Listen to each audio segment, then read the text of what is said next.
Well, hello all of my history-loving friends. Welcome to the world of Madame Morbid. I am your guide on any number of historical adventures. If you like what you see, please like and subscribe. Today I am sharing with you footage I filmed at the National Museum of Funeral History located in Houston, Texas. Pretend for a moment that you run a funeral home and a couple come in and tell you they want to order a very special casket just for their family. Because the husband plans to murder his wife and then kill himself, and then they're going to place their dead child between them. So they need a casket for 3 people. What do you do? Do you A, tell the police, I know there's a murder-suicide getting ready to happen?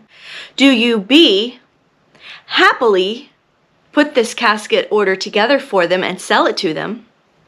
Or C, politely say, I would love to make a casket for you, but I would rather not have a hand in a murder-suicide, so please take your business elsewhere. Stick around to the end of the video to find out what decision this funeral maker made. This held the caskets of Lady Bird Johnson, Betty Ford, Nancy Reagan, and Barbara Bush.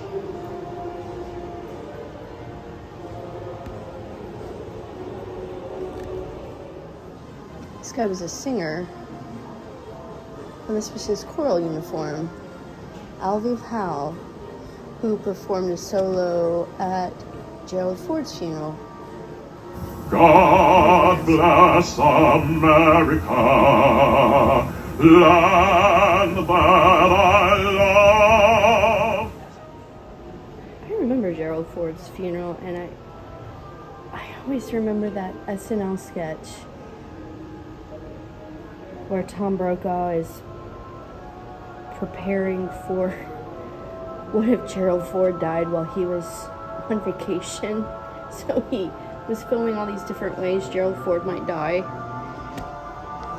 And they were really dumb things like, Gerald Ford was mauled by lions. Or Gerald Ford was crushed by a falling elevator. Oh, come on, guys. He's not going to die like that. Tragedy today as former President Gerald Ford was eaten by wolves. He was delicious.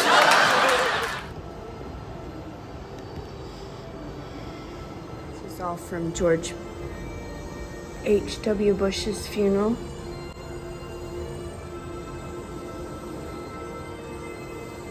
The Navy chaplain Judy Malala wore that uniform.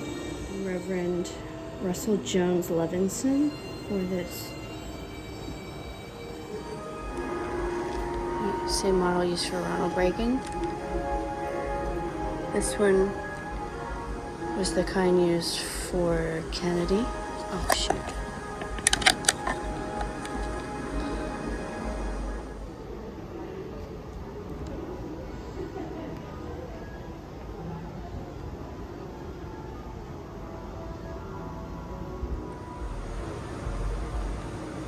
Funeral March for Abraham Lincoln. By the Secret Service has information about the assassination investigation and the search for John Wilkes Booth. Now this claims this book says they did not find John Wilkes Booth and they did not execute. It says that it'd sure be nice to actually see it. Prove the provenance of that book.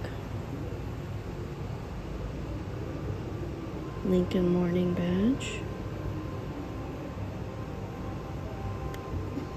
An original mourning badge worn at Lincoln's funeral and a silver fringe from his casket. An original invitation to attend his funeral.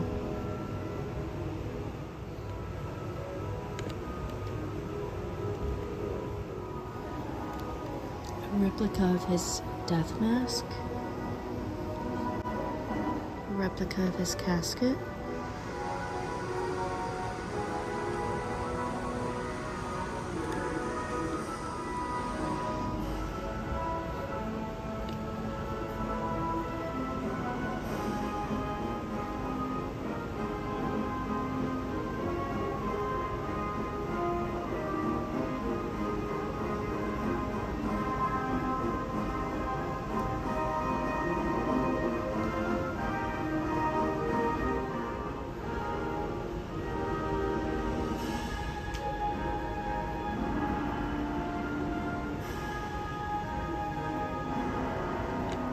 Unrestored. Oh, wow. Looks good for not being restored.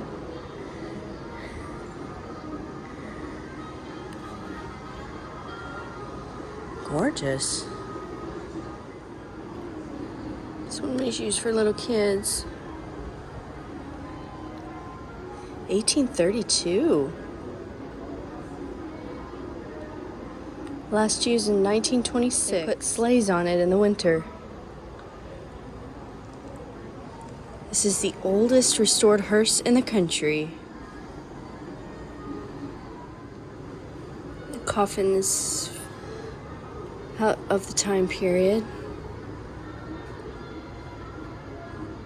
A basket case. During the Civil War, soldiers had their legs amputated because of injuries, and they were carried around in a wicker basket that was known as a basket case. And if you died, they used that something similar as well. So now we know why we call somebody a basket case. Wow.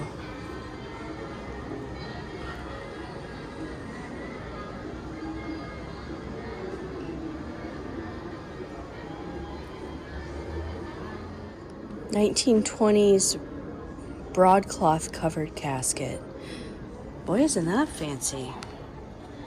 The fabric's shiny.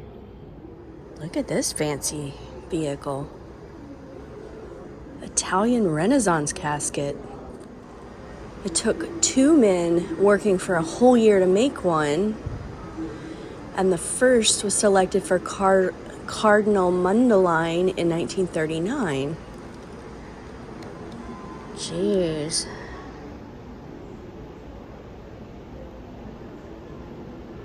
This is a Packard, and it's the only one that survives.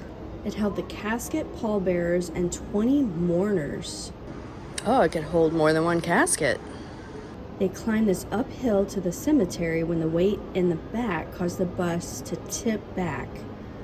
Pallbearers tumbled over mourners, and the casket overturned. The embarrassed funeral director removed the bus from service and from its chassis. For the next 40 years, a ranch hand called the funeral bus home. When a California funeral director discovered the bus, he had it remounted on a Packard chassis. The current owner returned it to running condition, and it remains unretired. The tires are original, are made of rubber. Windows and interior are Art Nouveau. Radiator and headlamps are brass. It has a Packard 4-cylinder engine, which was made for trucks and automobiles, and a 3-speed progressive transmission. It can go 10 to 12 miles an hour.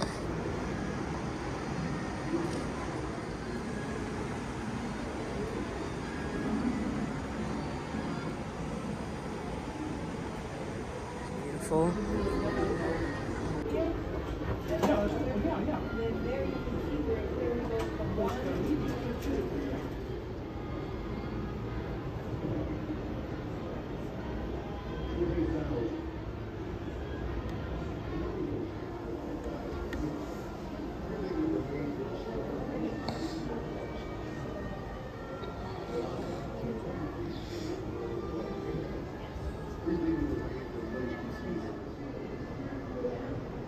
Baron de Palm. He was cremated, and it was so controversial that medical professionals and the press came to witness the cremation. More than 200 people attended, however, so they only let whoever had an invitation inside. So here he is. He wanted to be cremated, and I guess they thought cremation was wrong. This jar has a little bit of his cremains in it. And this is the nameplate from the sled they put him on to put him in there. Oh, it was on his coffin. So they took him out of this and put him in a cradle like this behind me.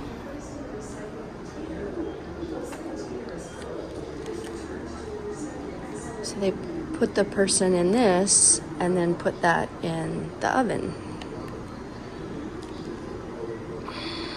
This is the coffin lid from Jane Pittman, the first woman in the United States who was cremated. It says her husband, Ben Pittman, was the creator of shorthand phonography.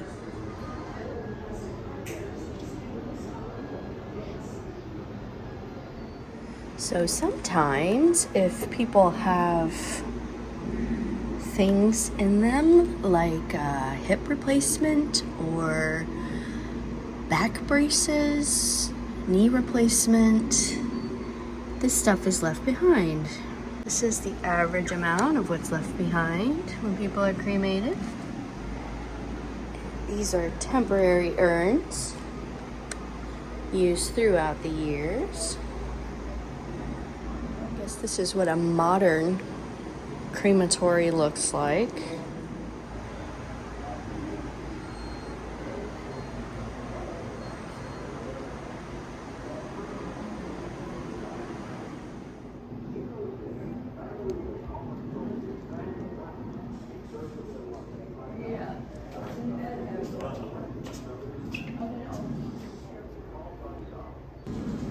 These portraits are made out of the ashes of people. Made out of the ashes of the beloved, it's a lengthy period of experimentation.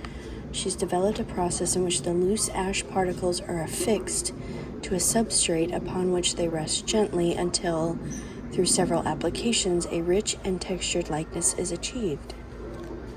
I like this one where they put it in this eco urn and then plant a tree. Grows into whatever kind of tree you want, or other plant. This was one of the first caskets to actually have room for the shoulders and not have the body squished in there. It's all velvety on the outside. That's so interesting.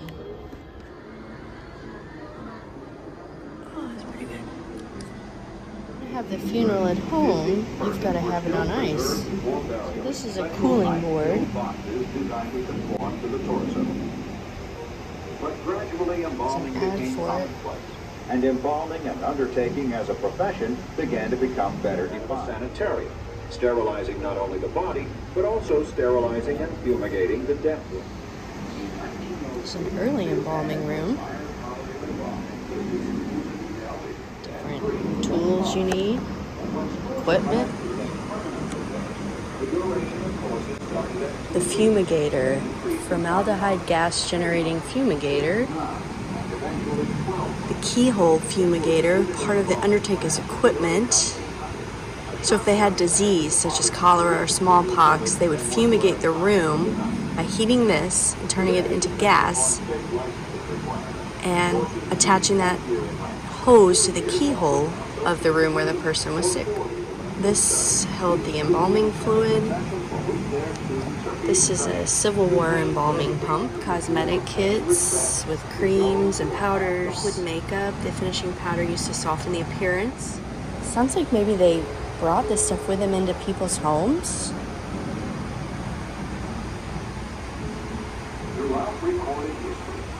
Okay, so this might be how you would set up the parlor for the funeral. Pictures of the person, there which you would put them to have the wake. Covering mirrors with a shroud. So the undertaker came to the home. They would lie in the home for up to 3 days. And friends and family would visit over those 3 days. It had dropped sides so you could see all the way in for a full viewing. The undertaker would select a door crepe or badge, attach it to the doorbell or knocker so that it was covered. Black was the color for old, white for the young, black with white rosette and ribbon for the young adult. Combinations of purple, lavender, and gray were used in connection with mourning, and the door badges often reflected this changing choice in color. Later, they used floral wreaths instead of the door crepes.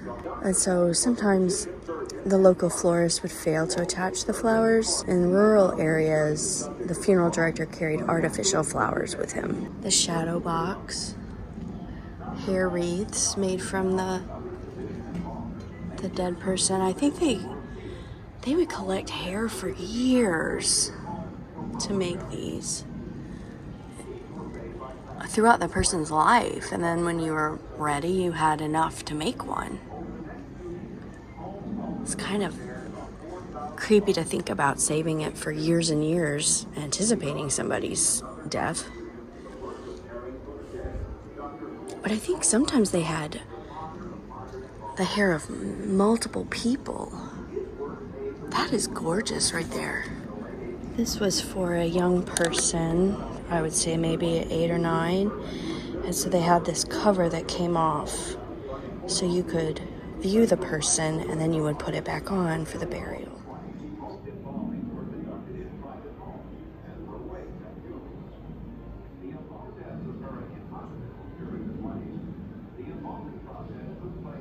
Wearers had badges at one point.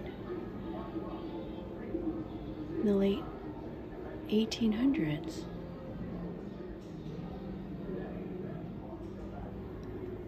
Wow, mourning parasol, mourning boots. If you were a member of an organization, memorial cup, mourning plate, mourning spoon. Oh, you might put the dates, maybe even a picture of them. Oh look, there's the person's face. This is jewelry made from a loved one's hair. They just kept some of the hair and put it in a brooch or made a bracelet, a pin or brooch with a little piece of hair in it. And it's hard to tell through here, but this is very, very small. I'm assuming this doll's hair is made of real human hair. Look at this amazing necklace made out of human hair. Child's dollhouse coffin piece. Death was so much in their lives. Your playhouse had a coffin. This casket's made out of glass. I've never heard of such a thing. It's about 1925. Unfortunately, the lid was so heavy the casket often cracked or broke when the lid was lowered. So they had to install special shock absorbers. This casket is made for 3 people. What happened is in the 30s, a couple's child died, and then the parents were so depressed that they planned for the husband to murder the wife and then commit suicide. They came into the mortuary, explained their plans. They asked for a special casket be ordered, large enough to hold all 3 of them. So you would build the casket, they would do the murder-suicide, and then place them all in there. So they planned to disinter the child and put it between the parents. But they changed their mind, moved to another state. 20 years later, the wife sent a letter to the owner saying that her husband had died and she asked for her money back. He replied that it had changed hands twice since they'd purchased it and he couldn't comply. Not a word's been heard since the 1950s. This is kind of how they did some of the funerals for 9/11.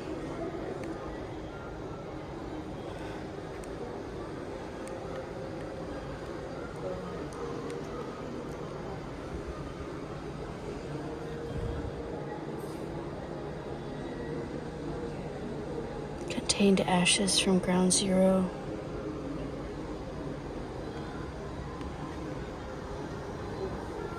Ladder 18.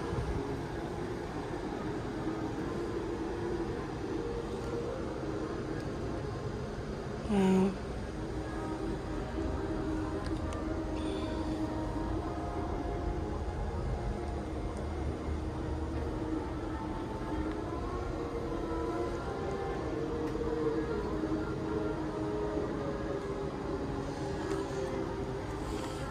Ladder 18 was located at Fort Pitt Street on the Lower East Side. Firefighters assigned that day were Captain Carl Grunwald, Charlie Maloney, Harry Coyle, Steve Mirinda, Ralph Cardino, and Kevin Murray. The alarm sounded at 8:45. The 5th alarm sounded at 8:55, and that's when they were dispatched. They were in a 1999 Seagrave aerial ladder truck. They arrived at the North Tower a few minutes later. They stopped at the pedestrian walkway bridge spanning over West Street, as it offered some protection from debris. Firefighters leapt from the ladder 18, entered the North Tower lobby. They headed through the emergency stairwell to the 6th and 7th floor. Ladder 18's crew started evacuating people. When the building started to rumble and shake, the crew, feared for their safety, headed back down to the lobby, and that's when the North Tower began to collapse. They escaped down West Street, but could not outrun the choking cloud of debris, so they took refuge under another fire truck. At 10:28, their lives were spared, leaving ladder 18 destroyed by the collapse. Okay, so that's part of the door located right there. And this is on loan from the Mott's Military Museum in Ohio. Thanks for sticking with me to the end, guys. I hope you enjoyed this video, which covered a bunch of different topics in funeral history. If you liked it and made it to the end, then you might like more of my videos, so please consider subscribing. But either way, I will see you when I get back from Dallas, and hope to see you on what's going to be a couple of wonderful series, I think. I hope.